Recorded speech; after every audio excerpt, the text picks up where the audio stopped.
Well, we have a lot to get through, so we are going to get rolling here. Hello, everyone. Thank you so much for coming to today's webinar. I'm Brady Josephson, and I will be your host and presenter. Just a quick note here. We are live on Facebook/NextAfter Inc. If you want to join that way, you can share. So a few housekeeping things before we dive into 7 proven methods to help you acquire more emails. Video recording of this broadcast will be sent out afterwards, so you can rewatch as much as you like, when you like. We'll also send some links to some of these featured resources and some experiments that we are talking about and featuring. And we'll also send you this handy little ebook called 6 Ways to Grow Your Email File, which is kind of the basis for this presentation, but it's in a handy little PDF format, so you can read it, you can print it off and read it on the train or do whatever you want with it, but we'll send you that as well. And we also really do want your questions. There should be time at the end, we'll see. But if you ask a question, we can't get to it, I will do my best to get to it today. We love your questions, so please go ahead and ask the questions. You can do so on GoToWebinar here in this section where it says questions. Feel free to type in a question. I can see them. Nathan, who's helping me on the webinar here, he can see them and we'll try to get to them. And if you're on Facebook Live, you should be able to just write a comment in there and we can figure out how to get those questions in. So I am the host for today. So awkward self-introduction. I'm the Vice President of Innovation and Optimization, and this is month 2 for me. I'm just about 2 months into being here at NextAfter, which is great. But a fun fact, I'm actually Canadian. I grew up in Canada, I was born and raised, and then I went to school in the States, and my wife is American. So I'm kind of a combo, but I am Canadian, and I'm also half Norwegian. So I'm claiming 100% victory of the most recent Winter Olympics. So thank you. Here's a couple tips for today and just kind of webinars in general, but write things down like anything. You got to get milk later, write it down. When we're trying to hold on to information, we're less receptive to new information. So just write things down, but particularly ideas, even ideas that aren't relevant, maybe specifically to email acquisition, but write things down. You might get a great idea and you'll get things out of your brain.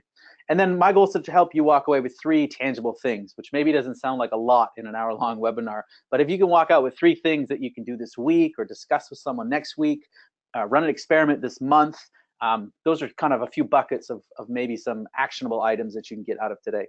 So that's my goal for today, and that leads us into these 7 proven methods to acquire more emails. Now the first question is, why is growing your email list so important anyways? Well, let's look at what some other people have to say. So McKinsey & Company, email is nearly 40 times better than Facebook and Twitter at acquiring customers. What about the Direct Marketing Association? Email marketing yields a 43,000% return on investment for businesses. What about Gigacom Research or Gigaom? I don't even know how to pronounce it. Marketers consistently rank email as the single most effective tactic. What about Dunham & Company? Now this is nonprofit research, and what they found is the percentage of donors motivated to give online is growing.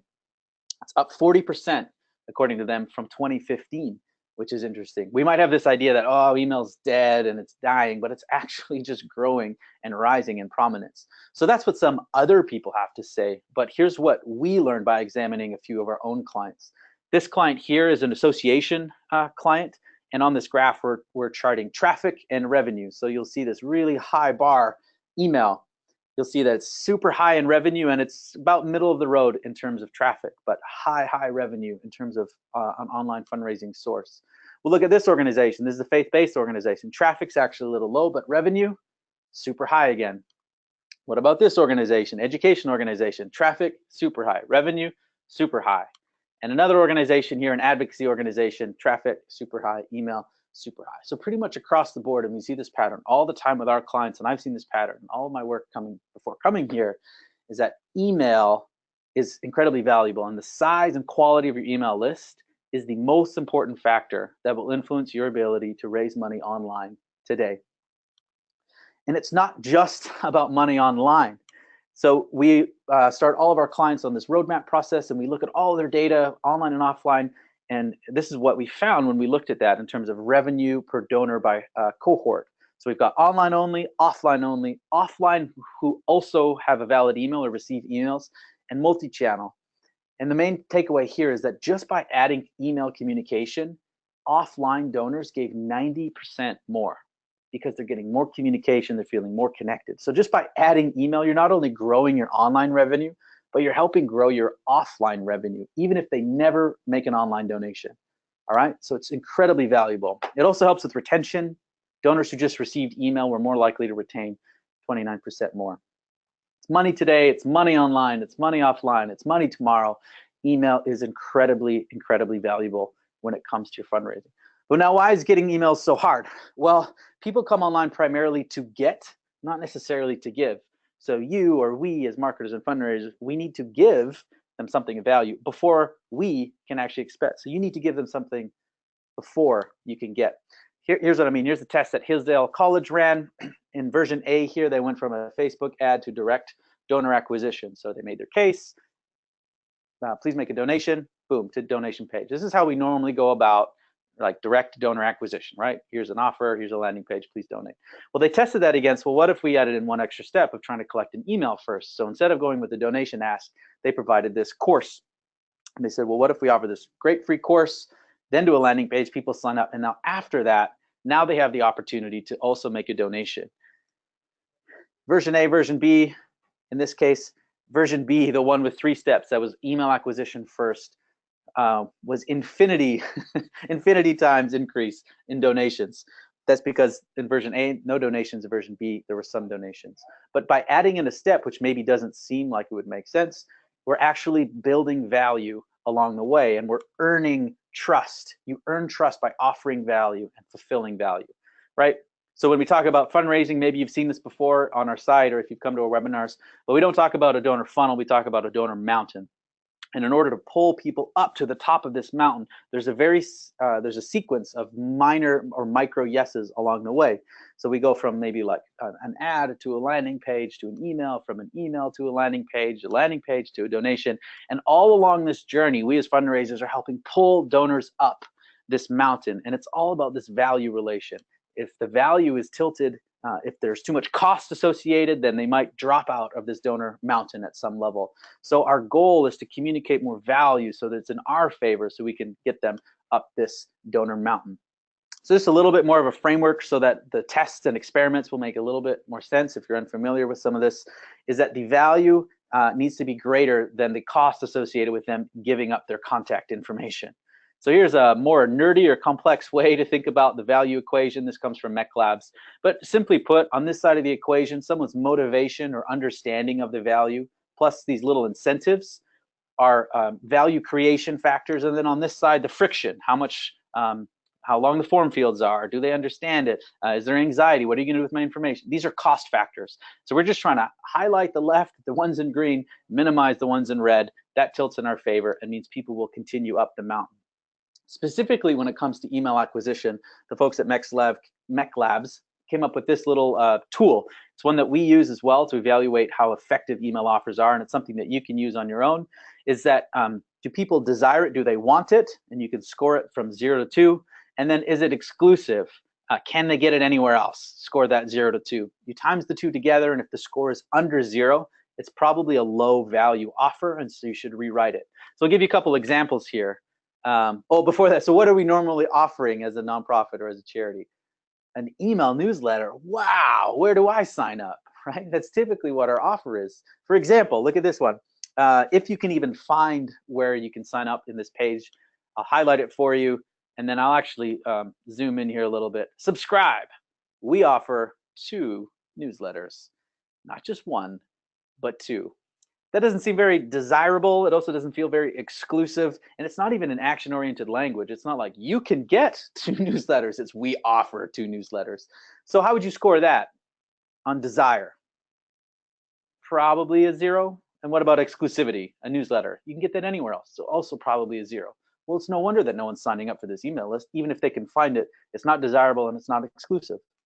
Let's look at a different example. This is also kind of a convoluted website, but here in the middle, they have this kind of offer of become an insider.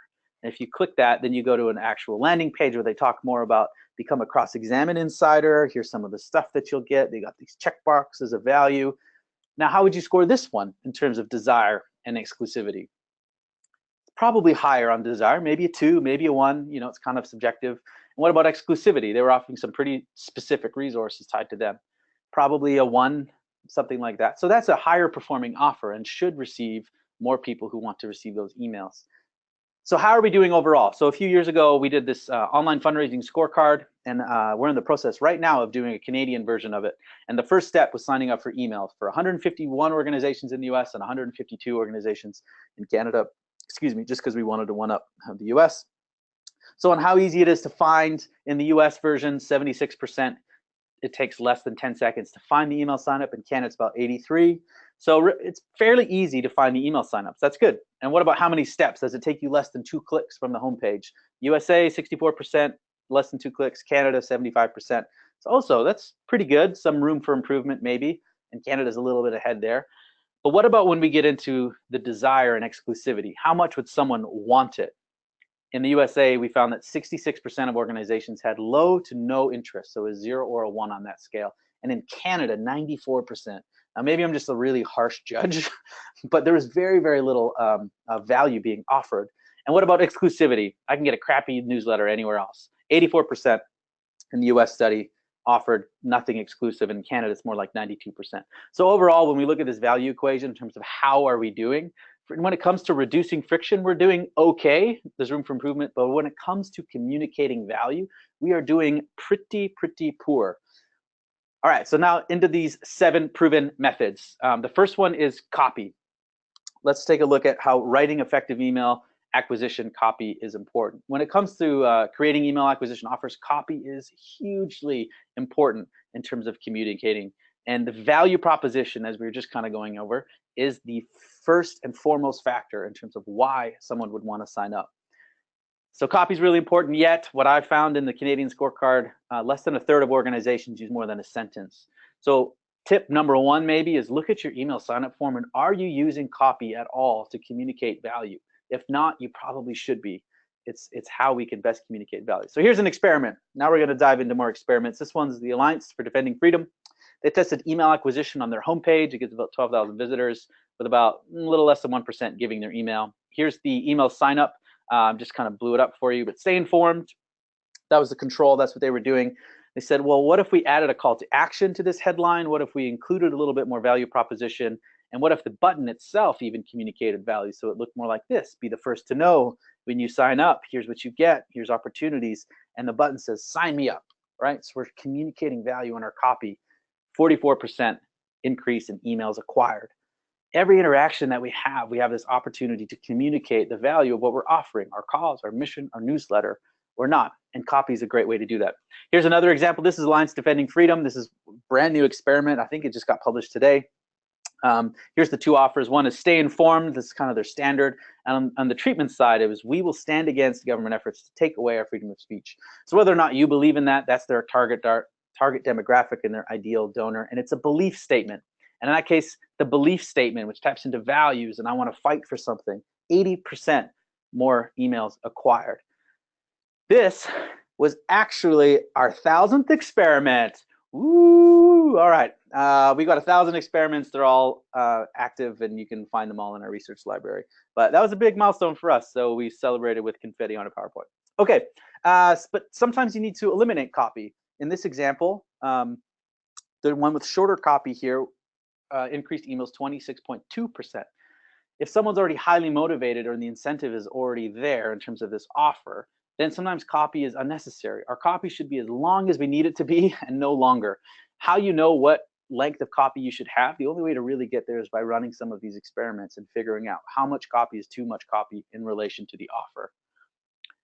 So here's another experiment, how clarifying the process level. Yes, I said process. I'm from Canada. Process level value proposition affects email acquisition. This is good for all as an email acquisition campaign.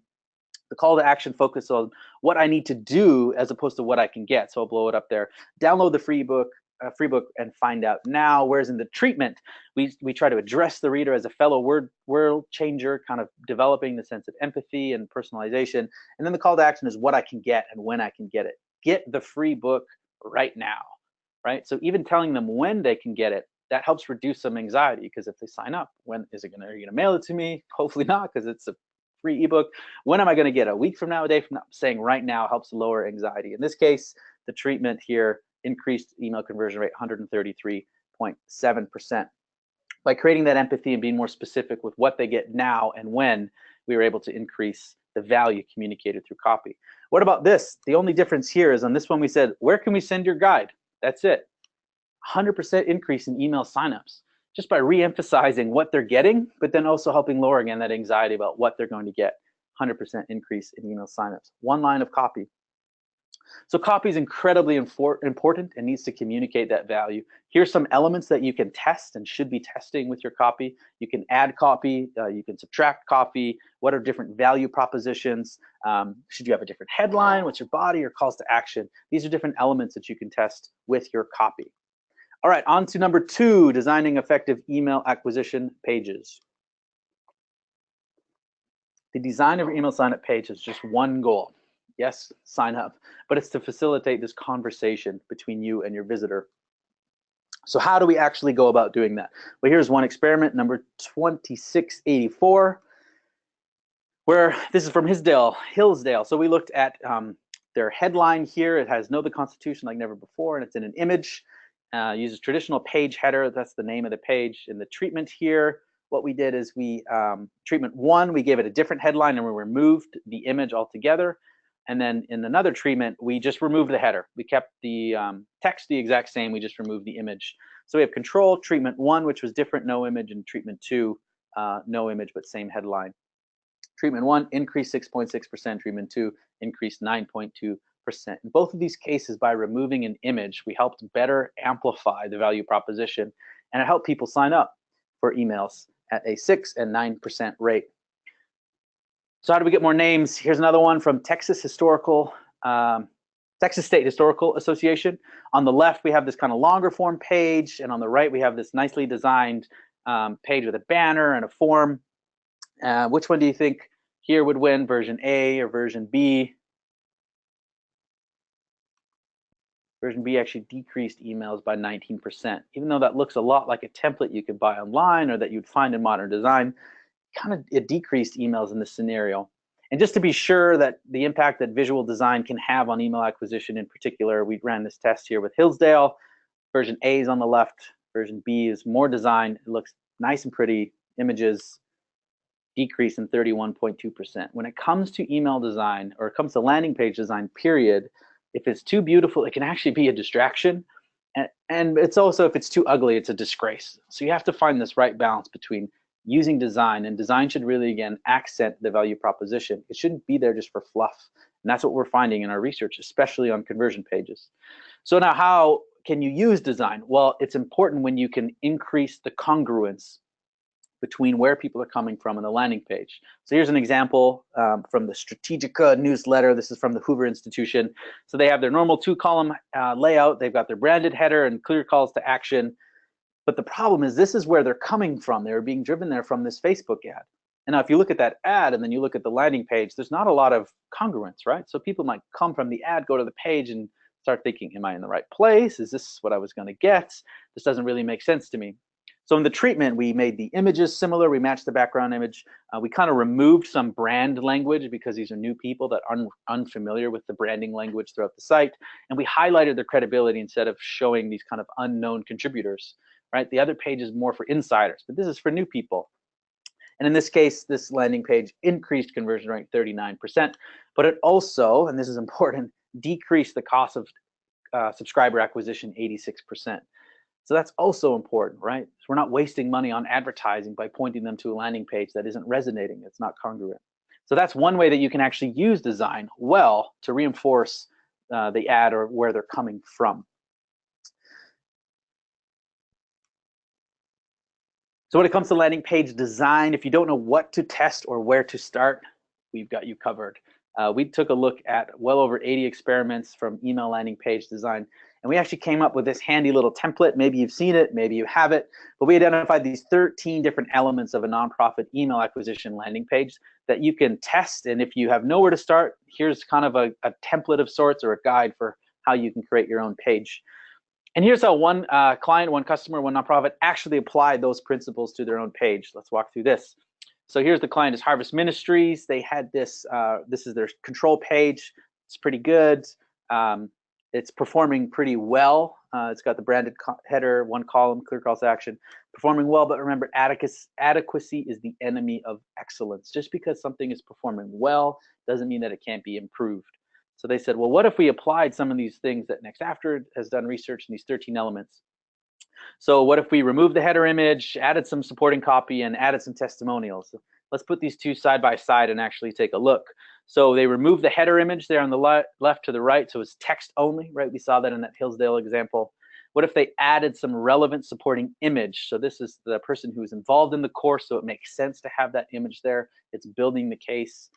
And then they added some testimonials here. Our research shows that the testimonials should probably be kind of to the side and not necessarily in line. But testimonials are great. They help show value from peers, not just from organizations. So they add them all up, and that's why they created the treatment versus the control. It led to a 448% increase in conversion rate for email signups. So whether you take one element or 13 elements from that research, I highly encourage you to take a look at that and see where you might be able to make some improvements. And then on design, a quick note on mobile. Here's our template, what it looks like on the mobile side. It'll scroll all the way down here so you can see it's pretty similar looking and feeling, right, to the kind of general template that we had. But what's different? So all that supporting copy, the kind of testimonials, the supporting image, those are removed. There's just really not enough room for them. And the form fields, which should normally be stacked horizontally, in this case, they get stacked vertically. It's just we run out of pixel space. But what's not different, and this is important, is the amount of copy stays the same. It might seem counterintuitive to have a really long mobile page, but it's the pinching and zooming with mobile that creates friction that people don't like. It's not really the scrolling, especially if it's good copy and provides value. And we've seen this across for-profit clients and our clients, that the longer form mobile page performs well. So don't eliminate the copy, because that's, again, where they're getting the value. All right, so that's a little bit on landing page design. Again, we've got more resources. You can dive deeper into how to best design an email acquisition landing page. What about creating a conversational thought sequence, right? So even if we have a great offer, if people don't understand it or don't understand in the right order, we might not be doing a great job at communicating. So this experiment looked at how reordering the elements of a landing page could increase email acquisition. It's from Stanford Business School. Here's the control page. It's kind of got these 3 columns and then some people underneath. It kind of mirrored the branding of the rest of their site. Here's what we did in the treatment. We just changed the headline a little bit to convey some more value. We gave the copy a little bit more context and placed it near the form. We moved the email acquisition form into the iPath. So instead of it being tucked away here on the right, we kind of put it on the left, which is where people normally navigate. And then we moved the image credibility to the right column as supporting content, as opposed to something further and below. And in this case, it helped increase emails 10.8%. just by reordering some of the same elements to convey value in a way that users experience a site. Here's another example of reordering the thought sequence, the control here from the Texas State Historical Association. Even just looking at that page on the left, I don't know about you, but when I look at it, I see this kind of iPad-looking thing. I'm not really sure, and now I'm scanning across, and then this ghost flying out. Like the design itself, just I feel anxious looking at it. Whereas on the right, we just tried to simplify things and reprioritize and reorder them. And in this case, it increased conversion by 7.7%. So even if your content and copy is good, we need to get in the right sequence and order so people experience it in the right way as they naturally choose, as they naturally read pages. All right, we're flying through these. Hopefully you got some good questions here. Please keep them coming in. We'll handle them at the end. What about choosing the right incentives? So instead of just, I can get a crappy newsletter anywhere else, what is it that you can have, and what is it that you can offer to provide more value in terms of incentives? Remember when you're presenting this that the visitor must perceive the value to be greater than their personal contact information. If what you're offering isn't as value to me as my information, I'm not going to do it, right? That's that value equation. So here's an example of how offering something with a higher perceived value can impact name or email acquisition. This is a pretty new experiment, 8546 in our library. And this is Family Life. They offered a general newsletter subscription, again, just kind of like everyone else. And then they were testing it compared to their online course to help build stronger marriages. And here's what it looked like. They presented this in a sticky bar, or a bar that sits at the top of your website. Again, trying to create, allow visitors to see the offer a little bit more often. We'll talk more about that in a second. So the control, sign up to receive our newsletter, subscribe, very generic. get that anywhere else. And the treatment, strengthen your marriage, what you get in terms of the long-term and value. Take the free online course, I still do, start now. Action, value, what you get. 47% increase in conversion rate and getting people to sign up by going through that. So how do you know what the right incentive is once you get into it? Well, one of the ways is to test these different incentives. Here's an example from Texas State Historical Association, where they use this email acquisition 10-question educational quiz. The goal in the final screen was to present this offer in exchange for their email. So they've already kind of given you some information in terms of engaging with this email acquisition, or this quiz, sorry. And so they're already on their way to engaging with you. And at the end, then you say, oh, and what about, we can give you this free book. So they used a free chapter in their Texas Almanac. But they also tested a few other. One was the Battle of the Alamo, and another one was the best articles of the historical publication. So which of these would they, would their donors or their potential donors, their users, be most interested in getting? What they found is the Battle of the Alamo had a 50% increase, and the popular articles had an 11% increase in conversion rate. So this is useful not just to find out, oh, the Alamo offer maybe is more specific versus something general, or an almanac, which maybe is boring. But now, once you start getting this insight, you can start thinking, well, how can we use the Alamo potentially in, say, an email acquisition advertising campaign? What if we focus some more content on the Alamo? Each test gives you an insight into what donors actually like, or what it is that they want more of. And now we can start using that in other forms, not just in landing pages and design here. So by testing this out, they could figure out which incentive of those three different kind of content offers was the one that works. And keep in mind here that something trumps nothing. Just having a generic email newsletter is pretty much nothing. Offering something, anything, basically, other than a general newsletter, provides more value. So what are some of these other incentives that you can do? There's petitions, there's ebooks, there's courses, and there's quizzes. I'm sure there's more, but these are kind of 4 general ones. A petition, it's kind of like that Alliance Defending Freedom example where people are giving their voice. Whether it's an official petition that you're going to take and sign and go to the local government or go to someone, or if it's more of a pledge style petition like I believe statements, it's one way to kind of offer value in allowing people to have their voice be heard, something that they believe in. Ebooks, this is a pretty easy way to package up content you have. It can be stories, it can be reports, it can be blog posts. You may not even need to create something brand new, but you're just taking content that you have, packaging it up in a nice little bow, and then offering it in exchange for when people sign up. Courses, now this could be maybe a little harder to pull off. We've seen a lot of success with them, especially with education institutions and maybe public policy. But again, people come online to get, not necessarily to give. And especially boomers come online to learn. They love to develop, and so they're adopting technology. They're interested in what else they can learn. So offering courses is a great way to do that. It's something that they can benefit from. And these quizzes, it's kind of a neat thing. I don't know if you've ever done the what kind of soccer club are you by taking these 10 questions, or which character are you on this TV show? We love these little kind of quizzes, even if they aren't, the most in-depth and we don't get some certification after it. There are ways for us to engage with content and kind of challenge ourselves or test ourselves. So you could do a little quiz on some stats. How well do you know your city? Depending on what your mission is, right? You can tie in a quiz, create this ladder of engagement, and then at the end say, hey, we can send you results for email, or maybe they have to give you your email to even take the quiz. But these are some little incentives, and I know this is something that comes up a lot, saying, oh, we have nothing to offer. Well, the first thing is position your emails better in terms of delivering value to donors, but then experiment with some of these incentives. Try to come up with one, run it for a month, see what people think. Test incentive versus incentive. Capturing emails are important. Incentives help. So working towards figuring out what incentives work for you is vitally important. And the key thread across all of these, they, there.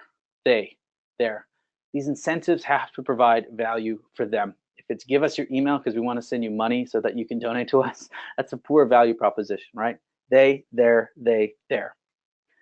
Incentives need to be for them. All right, creating a high converting email capture forms. This is tied to the design, but when they get to that last action, how much information is required or not? That's what this test looks like. It also comes from Hillsdale.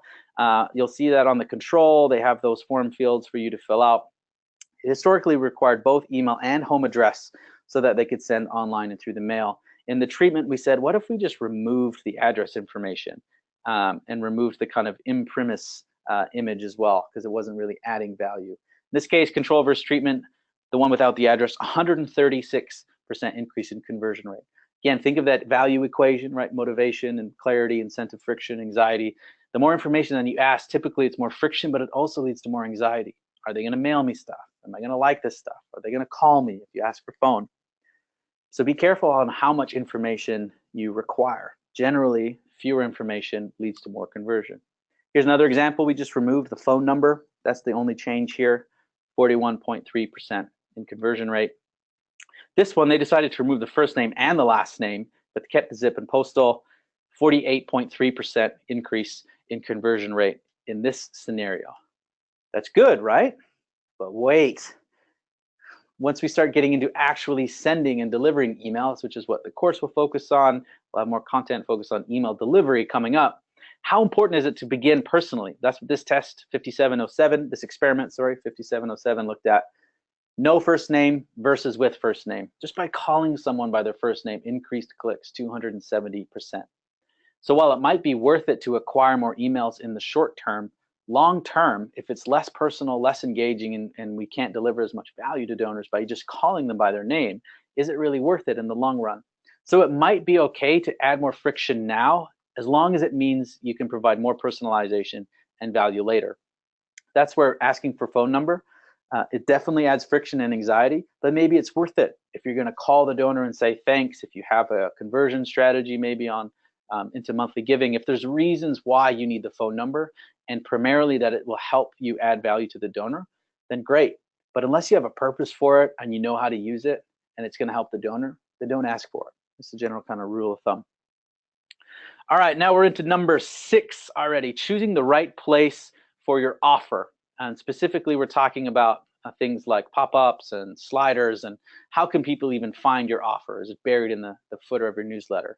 Because as the saying goes, if an email sign-up offer falls in the forest and no one is around to see it, how can they sign up for email if they can't even find it?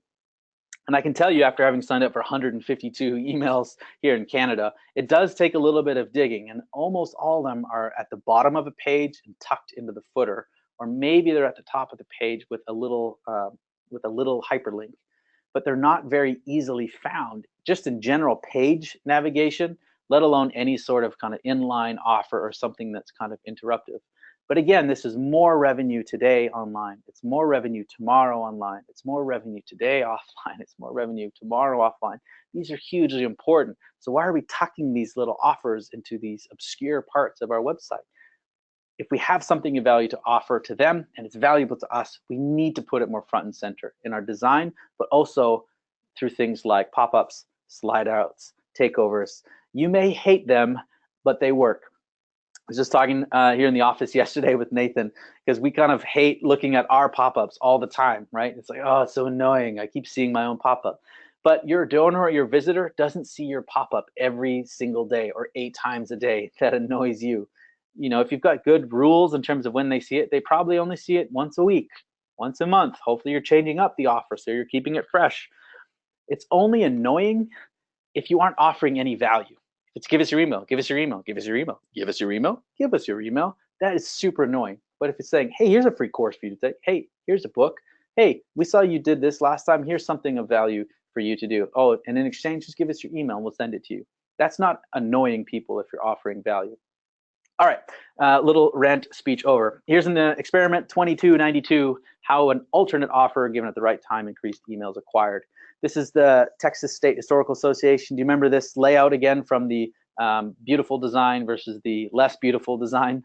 Well, this time we decided to take this Civil War book ebook offer, and what if we created this pop-up window right when people were about to leave? So if they came to this page, they said, I don't know if I want to sign up for that.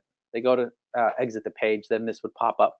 And this is a pivot offer, so it's something similar, but not quite the exact same, right? If they've already said no to what's there, saying, are you sure, can be kind of annoying, but we said, well, maybe instead, we'll just give you these updates kind of every 2 weeks. And in this case, the pivot offer pop-up increased conversion rate 36.9%, which one shows a bit of the value of an exit offer, but also you can layer in the offer or the ask. So no to this, but maybe yes to this. So that's one strategy that you can look at. I know we use that on our webinar sign-up page. Often people show up and like, oh, I'm interested in the webinar. I don't know if I can attend. If they go to exit, we say, hey, we can send you the slides even if you can't make it. That's a kind of pivot offer based on what their intent is. We can send them something contextual. All right, now the delivery of the offer can impact email acquisition. This is one of my favorite ones when it comes to pop-ups. So here's the control. I believe this is the Illinois Policy Institute, Illinois Institute of Policy. They're in Illinois and they do policy. There you go. All right, so the original article, oh, there it is, illinoispolicy.org. See how it's tucked away way in that bottom corner? That's where we shove a lot of our email newsletter signups, right? So that's the control. So then we did two treatments. Well, one, what if we put it in line? So as people are kind of going through the page, reading the content, experiencing the value, what if they saw the email right there? Get Illinois' top stories delivered to your inbox each week. Get top headlines, right? It's right in line as you're going through the copy. And in treatment two, we did a slide out. So as you kind of scroll down the page, this would actually come in from the side. And it was the same offer, it was just presented in a different way. When we line up those three, here's what we found. Treatment one, 350% increase in emails acquired. But the slide out, 470% increase in emails acquired. Again, something trumps nothing. Even if someone wanted to sign up for email, they have to scroll all the way to the bottom, find the little link, click, then re-engage and fill out the form. By offering it more contextually as people are going through content, it helps increase conversion. And then the added benefit of something like a slider, when done right, is it calls your attention to it. You can't just kind of scroll over it. It's like, oh, actually, I do want to receive that. So there's some value in slide outs when used properly as well. And here's another example, disruptive placement, increased acquisition. This is Alliance Defending Freedom again. This is on their blog. So they're trying to say, how do we turn more blog visitors into email subscribers? Something that I struggled with personally when I had my blog, right? But at the very bottom, they had these two calls to action, donate and sign up for email. So multiple calls to action, kind of tricky, and at the bottom again. So they said, well, what if we just prioritized email, right? If you remember the very first thing we talked about, or one of the first things there with Hisdale, instead of going from Facebook ad to donation, what if you go from Facebook ad to email, then email to donation? So we prioritize the email in this case of saying, if we get more emails, we've got a better chance at raising more money. So we moved that up and we put it into a slider. The button also communicated value, sign me up. Control versus treatment, in this case, 523% increase in conversion rate. So you may not like these pop-ups, particularly when you see them every day and on your site, but when they're value-oriented and they're done right, they can have a significant impact in how many emails you can actually acquire. Another one, this was a pop-up or exit intent. So by exit intent, I mean when the user goes to scroll to exit out of the window, these tools will then automatically trigger, or they're supposed to automatically trigger. So on the left, you see this exit intent, and on the right, you see a slide in. Here's what we found. The slide in increased 296%. Now, in both of these cases, they worked well. In this case, the slider worked even a little bit better. And the theory is that the action of it sliding in called more of your attention.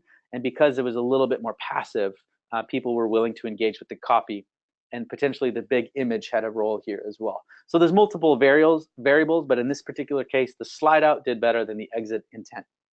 So that might be something to test too. If you're already using exit offers and sliders and pop-ups, is test the different types, because one might be better than the other.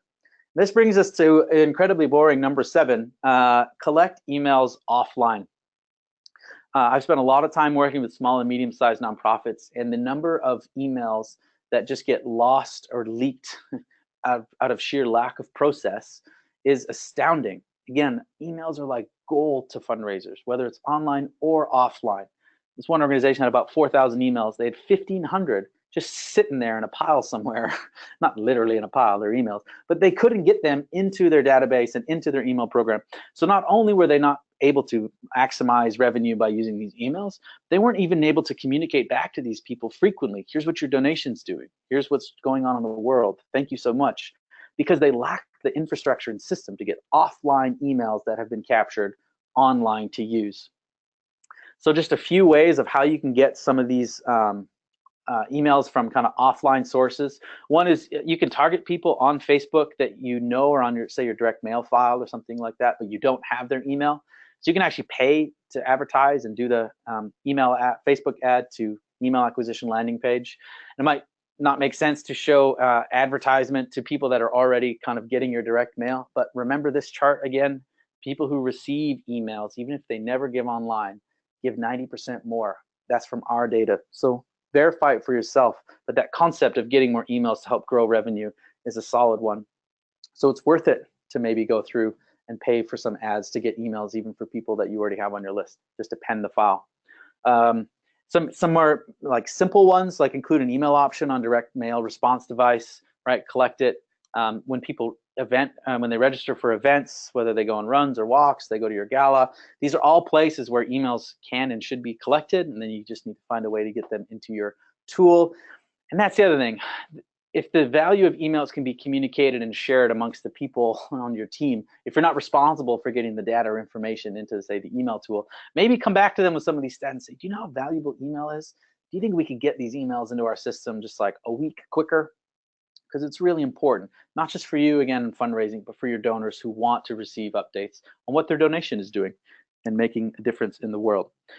So we kind of flew through those 7 things there. Just in case you snooze the whole time, on the right, here's the 7 proven methods: copy, design, sequence, incentive, form, placement, and offline. And on the left here are a couple key points. People come online to get, not to give.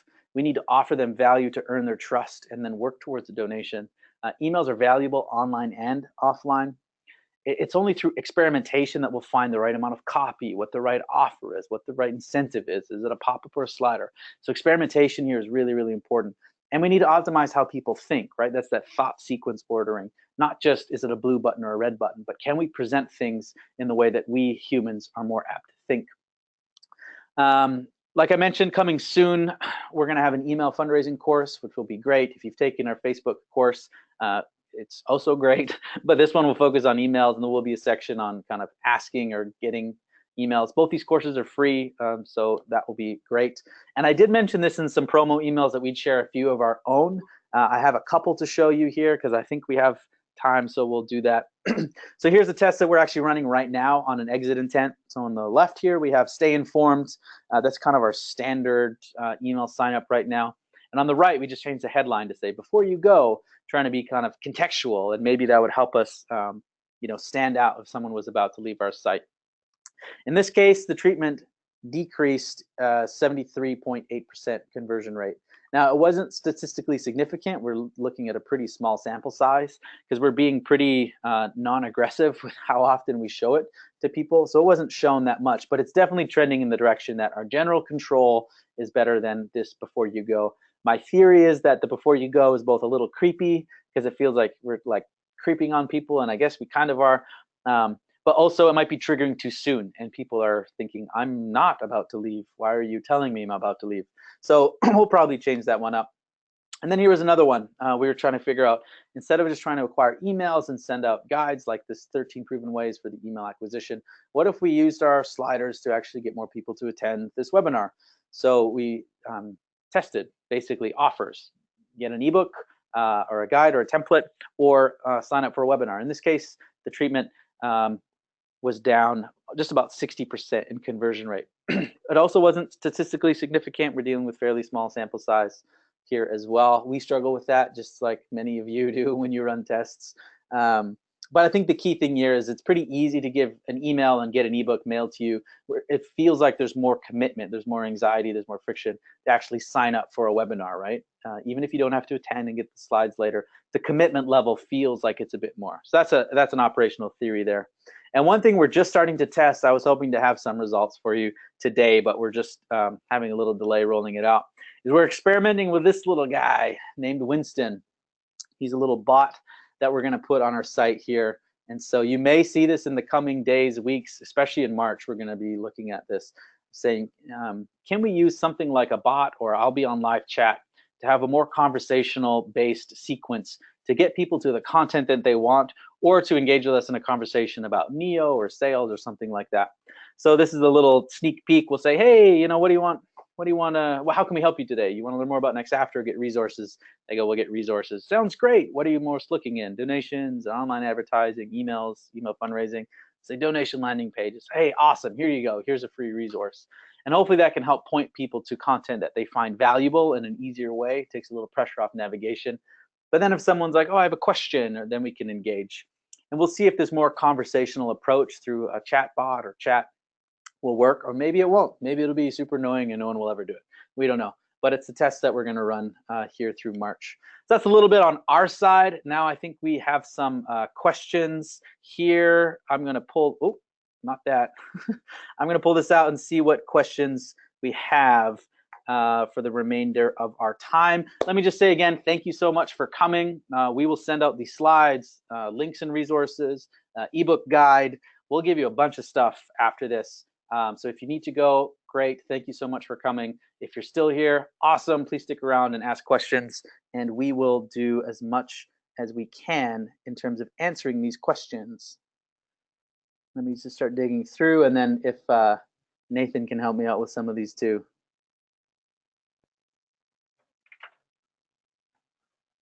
Yeah, Brady, a couple of questions I saw. One right off the bat was really just about what is copy. You use the term copy pretty frequently. For some people out there, that may not be a common term, so if you just want to define that. Yeah, good question. And excuse me for using a term that's not understood. It's really just text. What we mean copy is it's writing, it's text. So it's not video, it's not design and images, it's just text, it's just writing, it's just copy. And again, if you read a lot of kind of design blogs, or maybe you talk to like your grandchildren or sons and daughters, there's a lot about design and how things look pretty. But when it comes to conversion, especially for donation and email, design is very much secondary and often opposed to what we're trying to do. So we start with copy, and then you use, or text and writing, and then you use images to support it. But design itself doesn't often do a great job. That's great. Another question that came up, what CMS do most of your clients, your partners use that allows them to easily create tests? So talk a little bit about the tech part. Yeah, I'll probably, yeah, so we use WordPress, for example. It's pretty easy to create content, but there's a bunch of tools out there that you can use to run tests. So one of them that's free is called Google Optimize. That's the one that you can use on almost any platform or site. It's a little snippet of code that you put on your site. You get a free Google Optimize account, and then it links with your Google Analytics. So as long as you have a goal set up to say, oh, this is when someone signs up for an email, trigger this goal. And ideally, you'd have it set up for donations as well with e-commerce to say, this is how much someone donated and from what source.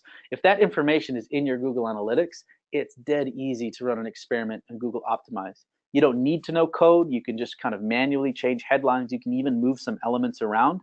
And then you push publish, and Google will automatically split the traffic for you. It'll run for as long as you want. It can calculate which the winning treatment is. You can use our experiment validator tool if you want as well to see how many emails you got, how many emails you didn't get. But Google Optimize is a great one. Another one that we use and recommend, it's not free, is Unbounce. It's an easy way to create landing pages without knowing or needing to know a bunch of code.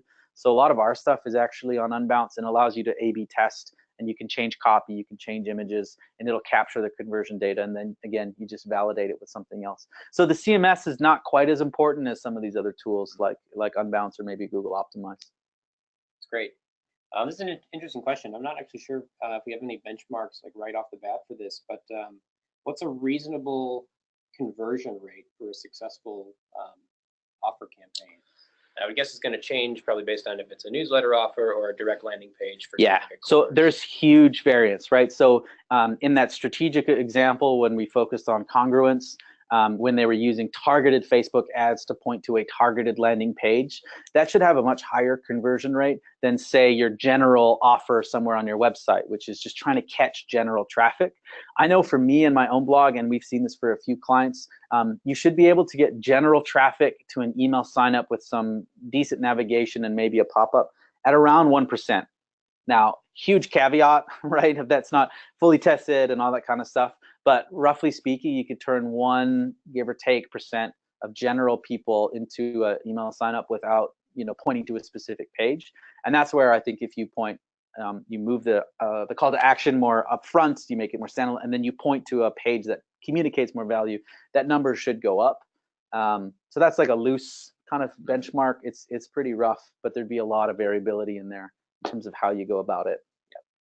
And it's hard to benchmark against other people too. So it's helpful to kind of get a gauge, but really you're benchmarking against what you currently have and you're trying to grow and optimize. Yeah, absolutely. You know, if someone has this cool free online course and you are just offering kind of, you know, get the latest updates on how we're helping kids overseas, that's a huge difference in terms of what people get, right? And they should probably acquire more emails than you because they're offering more value.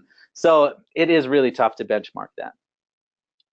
We have a fellow geek out there who's wondering what sample size do you need for these experiments to say that a test is valid? Yeah, it's a great question.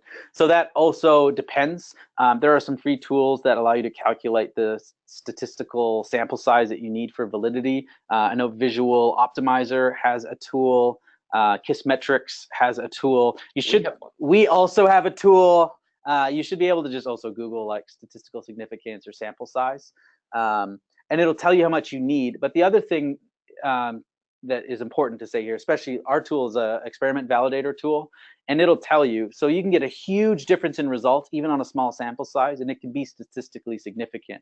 So I don't necessarily want you to go and say, oh, well, we only have 1,000 emails, so we can't run a test. That's not great. Now, having 1,000 emails is going to make it hard to statistically validate a test, but you might be able to if there's a huge difference in response rate. But also the culture of testing and experimentation and trying to think about, is it this or is it this, and trying to glean insights. I think that's really, really important. So even if you have a small list, learning those practices of how do you set up a test, what is my hypothesis, what am I learning from this, that's really, really, really important. So I would encourage you almost of any size, especially for some simple things, if you have the tools, A/B tests or sending emails, to look at that, even if you don't have a massive list, because that culture of experimentation is really important. Here's a great question from Meredith. Basically, how do you create these ebooks? Can you turn old blog posts into an ebook? They say specifically that they're a nonprofit. This is the case with a lot. There's a lot of stories of lives being transformed, really the success of the work that they're doing. Can that content be turned into something like an ebook? 100%. Yeah, absolutely. We do that. I did that when I had my own blog, and it was a big kind of like aha moment, to be honest, of saying like, we already have this great content. Let's just package it. Maybe you curate it, right? So you say, we're going to pick the 3 most liked or shared or read stories of the year, and you offer it as the like 3 stories of hope from 2017. Like even something like that. Is it the best offer in the world? Maybe not, but it's definitely better than sign up for a general newsletter, right? And it's also something that you can experiment with as well, right? So here's our 3 top stories. You could maybe cut down and trim your annual report into something that's, cooler as opposed to just a bunch of financials. But there's some content in there that's useful. You could have a short video that's like your executive director or founder talking about why they started. There's a bunch of different ways that you can use content that's not that hard to get, that can help increase the incentive someone has to actually give you their email address. We've got time for a few more questions here. If you have additional ones, feel free to send them our way. Let's see, we've got another one here. Where can we learn to create sliders and other types of offers that you talked about? Yeah, great question. So Unbounce, again, they've just rolled out fairly recently the ability to do some pop-ups and sticky bars and things like that. And then you can also, A/B test. Sumo.com also has a bunch of those tools. That's what I started out using. Some of them are free. Some of the free ones, I think you have to keep their branding kind of in the corner, but then you can also pay, and they've got options for pop-ups and sticky bars and things like that as well. WordPress, if your website is on WordPress, there's a bunch of plugins that allow you to do that type of stuff on WordPress as well. A good chunk of them are free. Almost like anything in the tech space, you can get free up into a certain point, and then based on like customization or volume, at some point you're going to have to start paying. But you should be able to do a pretty standard pop-up. MailChimp has one. I think Constant Contact has one. So your email provider might also have some tools that you can use. So there's a bunch of different sources there that you might be able to use for some of those slide outs and pop-ups and things like that. It's a question related to exit intent pop-ups. Have we tested and have we seen any difference between a pop-up that shows up right away on your page as soon as it loads versus something that shows up only when you're exiting? It's a good question. So the answer is no, I don't have that information. What I will say, and this is partly from running my own blog, but then also talking to a few other people, a friend who runs an agency, they had a pop-up that would come up right away. And it actually works pretty well. I don't fully understand why. Like if you're a new visitor and you just come to a page and here's this big old offer saying, give me your email. It seems like that should be really annoying. People wouldn't do it, but they do. And I think a lot of people are like, this is interesting.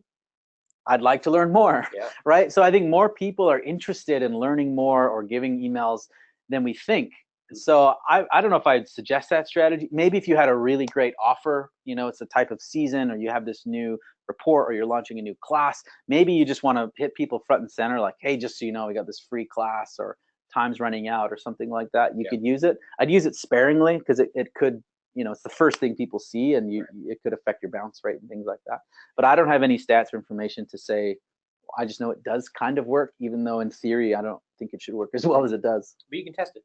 Yeah, it's a relatively easy thing to test. All those trigger tools, Sumo, Unbounce, you have all these settings. Show to first-time visitors from this traffic. How many times do you want them to see it? Right away or when they exit? It's fairly easy to manipulate, and so you could easily do a test on that.